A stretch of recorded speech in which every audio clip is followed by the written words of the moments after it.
Юные предприниматели Якутии проверили свои знания на Олимпиаде по предпринимательству. Среди участников были как начинающие бизнесмены, так и опытные представители бизнес-сферы. Подробности в материале Саргаланы Захаровой. Вот эту продукцию изготовили учащиеся Маинской средней школы. Они являются участниками программы «Школьный бизнес-инкубатор», которая работает в школе 2 года. За это время школьники получили знания по азам предпринимательства. Вот теперь им представилась возможность на Республиканской олимпиаде по предпринимательству среди школьников и молодежи продемонстрировать бизнес-проекты.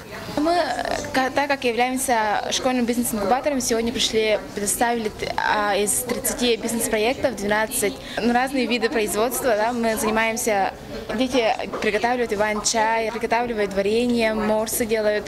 В Якутии реализуется концепция подготовки кадров для бизнеса. Одним из этапов реализации этой концепции является основа предпринимательской деятельности среди школьников. А Олимпиада – это своего рода подведение итогов работы в этом направлении за год.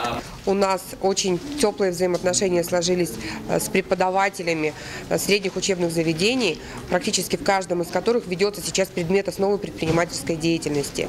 И это очень важно именно в год предпринимательства, который позволяет нам надеяться на то, что с каждым годом успешных предпринимателей будет становиться все больше и больше. Какие условия мы зададим, какие условия создадим для школьников, для студентов, настолько и успешен впоследствии, возможно, будет их бизнес. Лучшие из лучших вышли на финальный этап и в упорной борьбе защитили свои бизнес-проекты перед экспертной комиссией. В каждой номинации были определены победители.